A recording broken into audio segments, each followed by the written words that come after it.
നമസ്കാരം. മലയാളി വാർത്തയിലേക്ക് സ്വാഗതം. കഴക്കൂട്ടത്ത് യുവതിയെ പീഡിപ്പിച്ച ശേഷം തമിഴ്നാട്ടിലേക്ക് മുങ്ങിയ ബെഞ്ചമിനെ അതിവേഗം കുടുക്കിയത് സ്വന്തം പേരിലുള്ള ലോറി തന്നെയാണ്.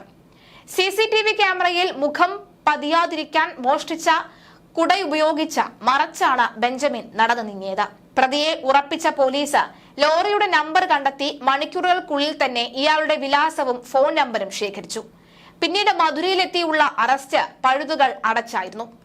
കഴക്കൂട്ടത്തെ ഹോസ്റ്റലുകളിൽ ഒന്നും മതിയായ സുരക്ഷയില്ലാത്ത തന്നെയാണ് നീങ്ങുന്നത് എന്ന് വ്യക്തമാണ്. ഇത് പുറത്തു പറയുന്നതാണ് ബെഞ്ചമിന്റെ ഈ പ്രവൃത്തി. കരുതൽ കൂട്ടിയിടത്തിന്റെ ആവശ്യകതയാണ് ഈ സംഭവം നൽകുന്നത്. ലോറി ബെഞ്ചമിന്റെ സ്വന്തമായിരുന്നു. അതുകൊണ്ട് തന്നെ പ്രതിയുടെ വിവരങ്ങളെല്ലാം പെട്ടെന്ന് ലഭിച്ചു. ഉടമയുടെ ചിത്രവുമായി ഒത്തുനോക്കിയാണ് പ്രതിയെ ഉറപ്പിച്ചത്. മധുരയിലേക്ക് തിരിച്ച ഈ ഡാൻസ് ഓഫ് സംഘം സൈബർ സംഘത്തിന്റെ സഹായത്തോടെയാണ് പ്രതിയെ കസ്റ്റഡിയിലെടുത്തത്. കാടുകയറിയ സ്ഥലത്ത് ഒരു സ്ത്രീക്കൊപ്പമാണ് ഇയാളെ അവിടെ കണ്ടെത്തിയത്. ഈ സ്ത്രീയെയും പീഡിപ്പിക്കുകയായിരുന്നു എന്നാണ് വിവരം. പോലീസിനെ കണ്ട് ഇയാൾ ഓടി രക്ഷപ്പെട്ടു. ഏരിയ സംഘടനത്തിനൊടുവിലാണ് സംഘം ഇയാളെ കീഴ്പ്പെടുത്തിയത്. ഇയാൾക്കെതിരെ തമിഴ്നാട്ടിൽ സമാനമായ കേസുകൾ ഉണ്ടെന്നാണ് സൂചന. കഴക്കൂട്ടത്തെ CCTV ക്യാമറകളിൽ നടത്തിയ പരിശോധനയിലാണ് പോലീസ് തിരിച്ചറിഞ്ഞത്. ലോറിയുടെ വാതിലടയ്ക്കുന്നതിന്റെയും വാഹനം നീങ്ങുന്നതിന്റെയും ശബ്ദം രാത്രി കേട്ടതായി സമീപവാസികളിൽ ഒരാൾ പറഞ്ഞതാണ് നിർണായകമായത്. പ്രദേശത്ത് വന്നുപോയ ലോറികൾ കേന്ദ്രീകരിച്ച് അന്വേഷണം നടത്തിയ പോലീസ് ബെഞ്ചമിൻ നടക്കുന്നതും പിന്നീട് ലോറി ഓടിച്ചു പോകുന്നതും CCTVയിലൂടെ കണ്ടെത്തി. CCTV ക്യാമറയിൽ മുഖം പതിയാതിരിക്കാൻ മോഷ്ടിച്ച കുടയുപയോഗിച്ച മറച്ചാണ് ഇയാൾ നടന്നു നീങ്ങിയത്. ഇതാണ് സംശയം കൂട്ടിയത്. പ്രതി ബെഞ്ചമിൻ തന്നെയാണ് എന്ന് ഉറപ്പിച്ച പോലീസ് ലോറിയുടെ നമ്പർ കണ്ടെത്തി മണിക്കൂറുകൾക്കുള്ളിൽ ഇയാളുടെ വിലാസവും ഫോൺ നമ്പറും സംഘടിപ്പിച്ചെടുത്തു. ലോറി ബെഞ്ചമിന്റെ സ്വന്തമായതിനാൽ തന്നെ പ്രതിയുടെ വിവരങ്ങളെല്ലാം ലഭിച്ചു. മധുരയിലേക്ക് തിരിച്ച ഡാൻസ് ഫാ സംഘം സൈബർ സംഘത്തിന്റെ സഹായത്തോടു കൂടിയാണ് പ്രതിയെ കസ്റ്റഡിയിലെടുത്തിയത്. കാർഡ് കയറിയ സ്ഥലത്ത് നിന്നും ഇയാളെ മറ്റൊരു രൂപത്തിലാണ് ഇയാളെ കണ്ടെത്തിയത്. അവിടെ നിന്നും കയ്യോടെ പിടികൂടുകയായിരുന്നു എന്നാണ് വ്യക്തമാകുന്നത്. ഒരു സംഘടനത്തിനൊടുവിലാണ് സംഘം ഇയാളെ കീഴ്പ്പെടുത്തിയത്. ഇയാൾക്കെതിരെ തമിഴ്നാട്ടിൽ സമാനമായ കേസുകൾ കൂടി അന്വേഷിക്കുമെന്നും പോലീസ് ഉറപ്പിച്ചിട്ടുണ്ട്.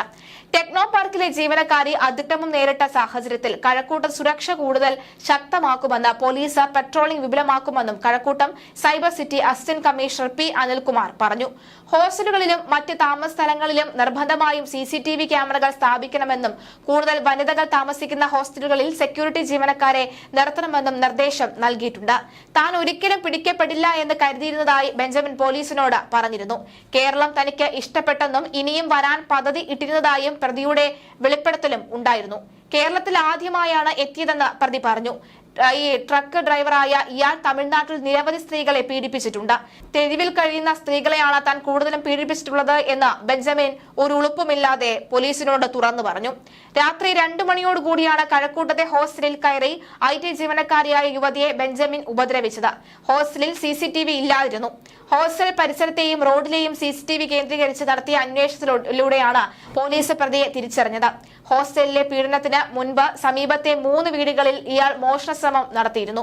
CCTVയിൽ വരാതിരിക്കാൻ സമീപത്തെ ഒരു വീട്ടിൽ നിന്ന് കുടയെടുത്ത മുഖം മറച്ചായിരുന്നു ഹോസ്റ്റലിൽ ഇയാൾ കയറിയത്. ഒരു വീട്ടിൽ നിന്ന് തൊപ്പിയും മറ്റൊരു വീട്ടിൽ നിന്ന് ഹെഡ്ഫോണും പ്രതി എടുത്തിരുന്നു. തമിഴ്നാട്ടിൽ ബെഞ്ചമിന്റെ പേരിൽ നിരവധി കേസുകളുണ്ട്. പീഡിപ്പിച്ചതും പീഡിപ്പിക്കാത്തതും അതുപോലെ തന്നെ ഉപദ്രവിച്ചതും ഈ പറയുന്ന പോലെ തന്നെ മോഷ്ടിച്ചതുമായിട്ടുള്ള അനവധി കേസുകൾ. അതിന്റെ വിവരങ്ങൾ പോലീസ് ശേഖരിച്ചു വരികയാണ്.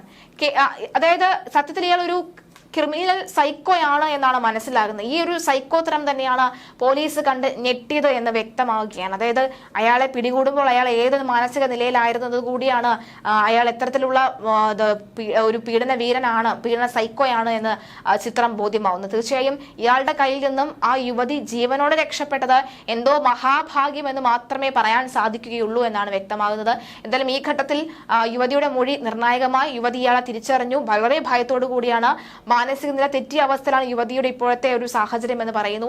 ഇക്കാര്യങ്ങൾ കൂടുതൽ കേൾക്കുമ്പോൾ യുവതി ഭയന്ന് നിലവിളിക്കുകയാണ് എന്നാണ് മനസ്സിലാകുന്നത്. എന്തായാലും എല്ലാവരും തന്നെ കൃത്യമായി തന്നെ അവരവരുടെ സുരക്ഷ ഈ പറയുന്ന പോലെ തന്നെ മുറി കുറ്റിയിട്ട് കിടക്കുക, സ്വന്തം വീട്ടിലായിരുന്നാൽ പോലും മുറി കുറ്റിയിട്ട് കിടക്കുക, മറ്റെവിടെയായാലും കൂടുതൽ സുരക്ഷയായി നിൽക്കുക എന്ന് മാത്രമേ പറയാനുള്ളൂ. ഹോസ്റ്റൽ മുറികൾ CCTVകളുള്ള ഹോസ്റ്റൽ മുറികൾ ഒരു 100 രൂപ അല്ലെങ്കിൽ 1000 രൂപയുടെ ഒരു കുറവിൽ CCTV ഇല്ലാത്ത ഹോസ്റ്റൽ മുറികൾ എടുക്കാതിരിക്കുക. CCTV ഉള്ള സുരക്ഷ സുരക്ഷയുള്ള ഹോസ്റ്റൽ മുറികൾ മാത്രം എടുക്കുക എന്ന് മാത്രമേ നമുക്ക് ഈ ഒരു ഘട്ടത്തിൽ പറയാൻ സാധിക്കുകയുള്ളൂ. പോലീസ് കൃത്യമായി ഇടപെട്ടതിനാൽ ഇയാൾ പുറം ലോകം പോലും കാണാതെ ഇനി ജയിലിനകത്ത് തന്നെ കിടക്കണമെന്ന ആവശ്യം ശക്തമാവുകയാണ്.